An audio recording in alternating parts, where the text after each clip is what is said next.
Welcome back everyone to the SS Zone by Yash Shirmal #Abhyas. In this lecture, we'll continue with the another and the very important topic of chapter number 8, standard 10, that is natural resources. Okay, so today we're going to talk about the classification of resources. Okay, there is so many details in your textbook is given. I have that wiped out all those details. And I have mentioned here whatever is important to you, and we'll look for only those two. Clear? Okay, and this way very useful to write your answers in examination also. I have mentioned here some of the important words. You have to just elaborate those words to write your entire answers, and you will get your full marks. Okay, so let's begin. Classification of resources. Right? There are three ways of classification is given into our syllabus, and those three ways are based on ownership, based on distribution, and based on availability. Okay, so who owned those resources? According to that, we'll go in the first one. Then where exactly they are distributed? According to that, we'll go in the number 2, and number 3, what kind of stocks available or not. According to that, we'll go or will classify our natural resources, okay, into the various parts. Clear? Okay, so let's begin with the first types of classification, that is based on ownership, like who owned them. Okay, so under this term, that is based on ownership, there are three types. Okay, first, second, and third. The first is individual, which means any resources that is owned by an individual or group of individuals or a family. Correct? Okay. So any resources, to be more precise, any natural resources which is owned by any person, group of persons, or a family, that is called as individual resources. And I have given you the example, that is called land. If you have bought or if you have bought any kind of land in a particular place, so you are the owner of that particular land. Clear? Okay, because you have owned it. So thus way, the land is an individual example of natural resources. Correct? Then the second is national. So from the term itself, you will get to know what is the meaning. So any resources which is owned by the national government, which is owned by the national government or the nation, is called as national resources, and the example is army. You cannot order the army to for what to do and for what not to do. Correct? Only the national government will give them the order to do, and obviously humans are the natural resources. Clear? Okay, and hence the army is the national resources. Okay. And the third and the last under the ownership, that is global.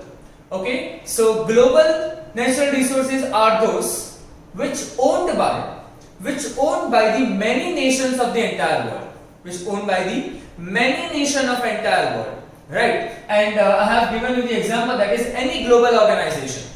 So there are various global organizations. I'll give you one of the example, that is UN, United Nations. So United Nations cannot be run by a country. It is run by the many of the country, and whenever there is a need, okay, then these organizations will go there and will help them. Correct? Okay, so as this is owned by the many nations of the world, it is termed, it has come under the term called global. Clear? So three terms are very, very simple under the ownership: individual, national, and global. Correct? Okay. Let's take some time to understand for a second. That is based on distribution. Like based on distribution, these natural resources are classified into 4 types. Look here. Number 1, universal. Universal means what? So anything which is available in entire universe. Okay, here the universal term means entire earth. Okay, so don't mislead it. So here the term universal means which is present on entire earth, and examples are oxygen and nitrogen, but obviously oxygen and nitrogen are the natural gases. Correct? Okay, so They are present everywhere. I use the word everywhere, okay, in universal. Now look at the second term, which is called general. Now general means it is available on the most of the places of the earth. In universal, I have used a word called everywhere, but here I am using a word called in most of the places. If you have seen, then there is a 25% availability of the land and 75% availability of the water on entire earth. But there is not 100% availability of the water, or there is not 100% availability of the land. Here in universal you will find oxygen and nitrogen everywhere on 100% of the earth. Inside the water, above the water, on the land, off the land. Okay, clear? But in this case, in the general distribution, you will find the land and the water in the most of the part of the earth. Clear? Okay. Look at the rare ones. Rare ones are those which are present on the selected portion of the earth. Okay, which are not present in all the part of India or the major part of the entire world. Okay, but which are present on a specific portion of entire world. Say for example, coal and petroleum.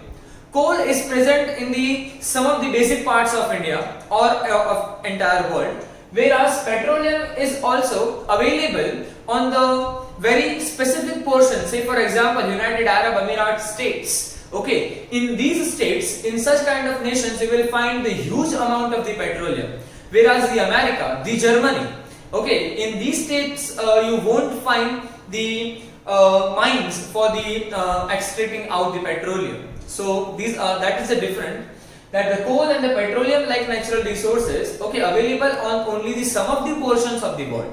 Clear? Okay, hence they are rare. And lastly, solitary.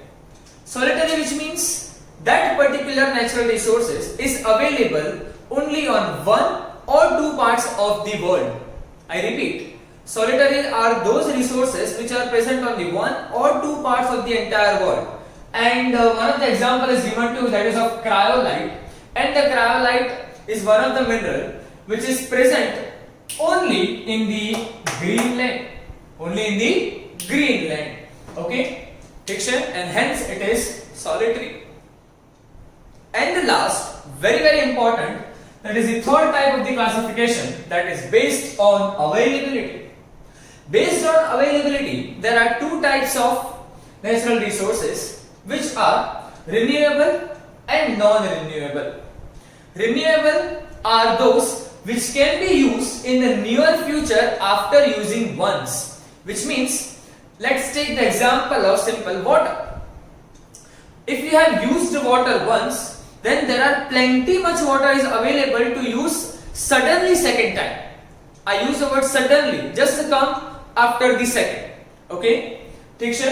So, the renewable resources are those which can be used in the near future after using once, because its stock is unlimited.